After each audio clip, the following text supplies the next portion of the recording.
Assalamualaikum warahmatullahi wabarakatuh. Perkenalkan, nama saya Christina Juliana Silalahi dengan NPM 230310200031. Saya akan menjelaskan tentang biologi ikan mas. Ikan mas atau bahasa ilmiah Cyprinus carpio.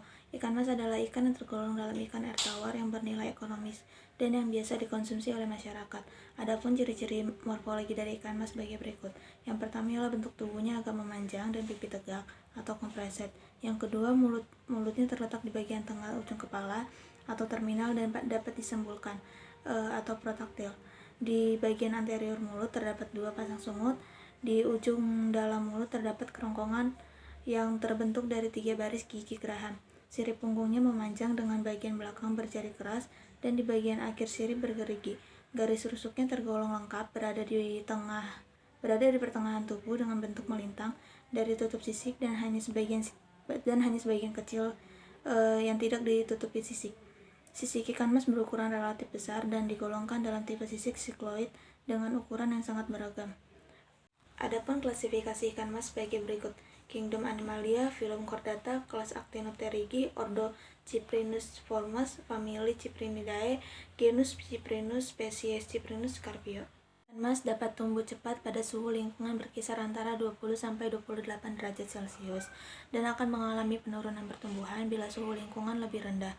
Pertumbuhan akan menurun dengan cepat jika suhu 13 derajat Celcius dan akan berhenti apabila suhu berada pada suhu 5 derajat Celcius. Ikan mas merupakan ikan air tawar yang memiliki sifat tenang, suka menempati perairan yang tidak terlalu bergolak, dan senang bersembunyi di kedalaman. Ikan mas termasuk golongan omnivora, biasa memakan plankton. Larva ikan mas memakan invertebrata air seperti rotifer, cephalopoda, dan kutu air. Kebiasaan makan ikan mas berubah-ubah dari hewan pemakan plankton menjadi pemakan dasar. Ikan mas yang sedang tumbuh memakan organisme bentik dan sedimen organik. Ikan mas jantan dan akan matang kunat pada umur 2 tahun dan ikan mas betina pada umur 3 tahun. Ikan memijah pada suhu lingkungan berkisar antara 18-20 derajat Celcius. Hubungan panjang berat pertumbuhan adalah pertambahan ukuran panjang atau berat dalam suatu waktu akibat terjadinya pembelahan sel secara mitosis yang disebabkan oleh kelebihan jumlah input energi dan asam amino yang berasal dari makanan. Faktor yang mempengaruhi pertumbuhan ada 2 faktor, yaitu internal dan eksternal. Faktor internal umumnya faktor yang sukar untuk dikontrol, yaitu diantaranya dari keturunan, parasit, penyakit, seks, dan umur. Sedangkan faktor luar yang utama mempengaruhi pertumbuhan adalah makanan dan suhu perairan. Namun dari kedua faktor tersebut belum diketahui faktor mana yang mempengaruhi peranan lebih besar. Faktor kimia perairan dalam keadaan ekstrim mempunyai pengaruh hebat terhadap pertumbuhan, bahkan dapat menyebabkan fatal. Di antaranya adalah oksigen, karbon dioksida, hidrogen, sulfida, keasaman, dan alkalinitas. Tahap kematangan adalah perkembangan sel telur menjadi semakin besar, berisi kuning telur, dan akan diovolusikan pada ikan yang telah dewasa. Proses pematangan gonad pada ikan yang telah dewasa dan induk sebenarnya terjadi pada masa muda dan bukan dari calon telur. Kematangan gonad dan keberhasilan pemijahan berhubungan dengan ukuran dan umur ikan. Semakin besar ukuran ikan, jumlah telurnya akan semakin banyak. Ukuran telurnya juga relatif besar, demikian pula kualitasnya semakin baik, dan individu telur terdapat proses yang dinamakan vitellogenesis, yaitu terjadinya pengendapan kuning telur pada tiap-tiap individu telur. Hal ini menyebabkan terjadinya perubahan dalam gonad.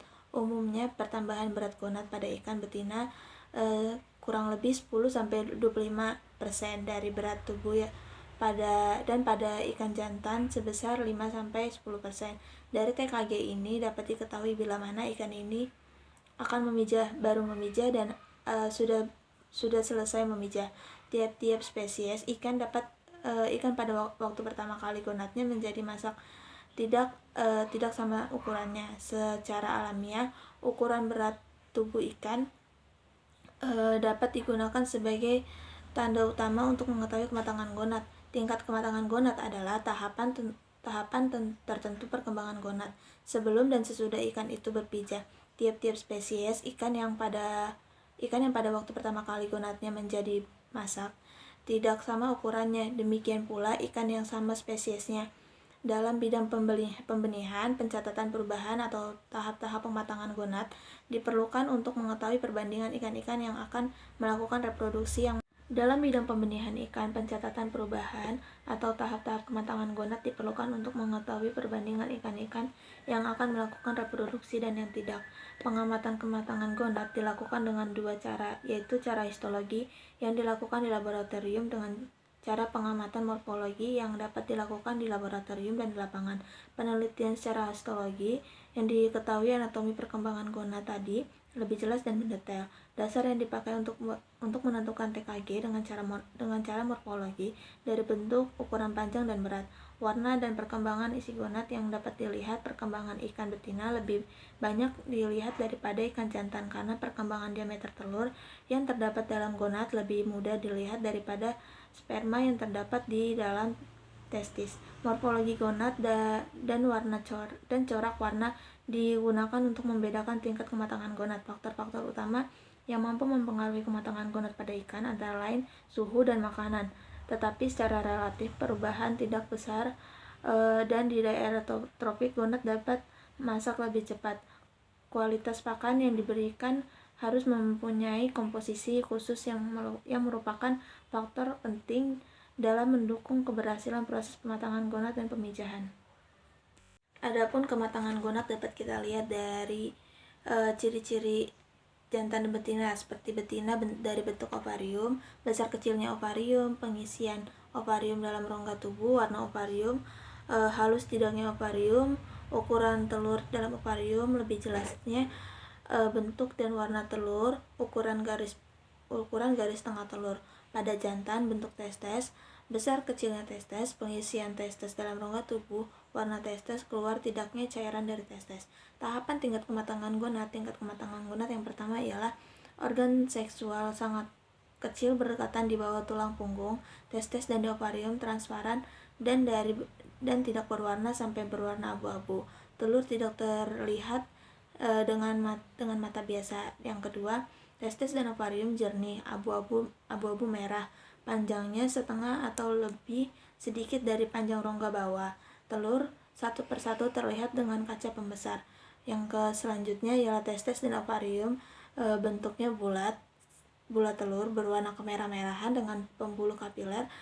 Gonad mengisi kira-kira setengah ruang di bagian bawah. Telur dapat terlihat seperti serbuk putih.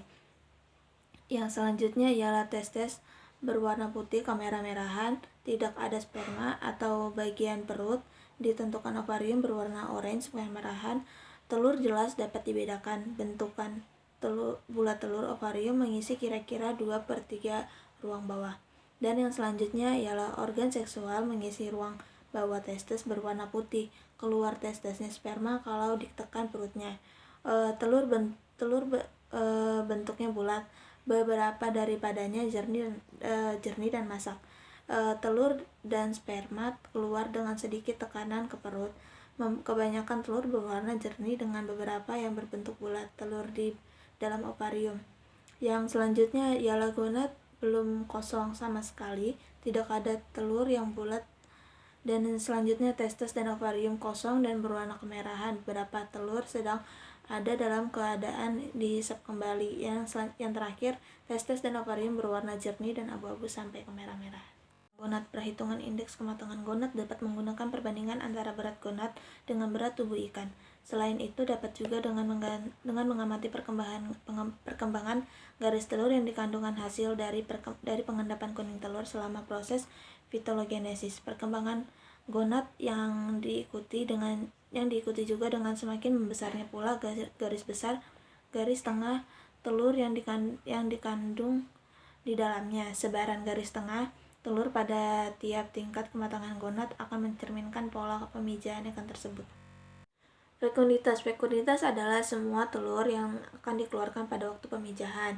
Fekunditas secara tidak langsung dapat ditafsir jumlah anak yang akan dihasilkan pada waktu pemijahan.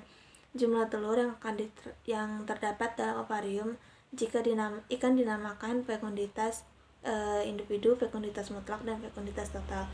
Fekunditas individu akan sukar diterapkan jika ikan-ikan yang mengadakan pemijahan beberapa kali dalam setahun karena mengandung telur dari berbagai tingkat yang akan lebih sulit lagi menentukan telur yang benar-benar akan dikeluarkan pada tahun yang akan datang. Fekunditas total ialah jumlah telur yang dihasilkan dalam ikan selama hidup. Fekunditas relatif adalah jumlah Fekunditas relatif adalah jumlah telur per satuan berat atau panjang. Ikan-ikan tua dan besar ukurannya mempunyai fekunditas relatif lebih kecil. Umumnya fekunditas relatif lebih tinggi dibandingkan dengan fekunditas individu. Fekunditas relatif akan menjadi maksimum pada golongan ikan yang masih muda. Ada 5 metode dalam menghitung fekunditas, yaitu metode numerik, metode sensus dengan menghitung semua jumlah seluruh telur yang ada dalam gona secara manual. Yang selanjutnya adalah metode volumetrik, dan yang selanjutnya adalah metode gravimetrik, metode gabungan, metode Van Bayes. Posisi inti telur. Mengetahui diameter dan posisi inti telur sangatlah penting untuk dilakukan. Besar diameter telur dan pengamatan posisi inti dapat digunakan sebagai pertimbangan penentuan tingkat kematangan gonad. Telur yang sudah matang cenderung memiliki diameter yang lebih besar.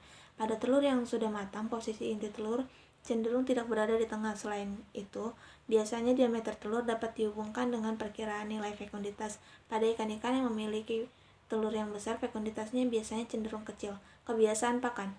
Pada ikan, khususnya ikan mas, selain mengenal spesies, perkembangbiakan, dan habitat, maka kebiasaan makan juga penting untuk diketahui. Ikan mas termasuk dalam golongan omnivora dan sangat rakus.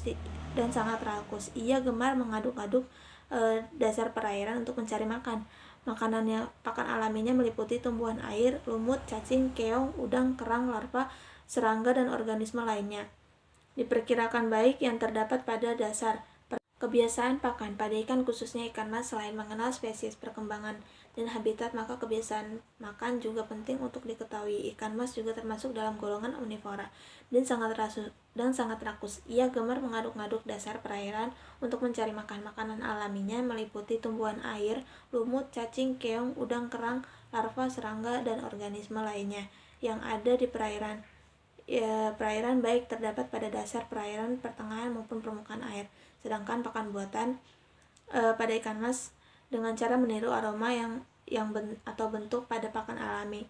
Cara makan ikan ini cukup unik, yakni dengan membuka mulutnya lebar-lebar, kemudian menyedot makanannya seperti alat penghisap. Jadi umpan berstruktur lembut dengan bentuk partikel kecil sangat cocok untuk ikan mas dalam kondisi nafsu makan yang tinggi.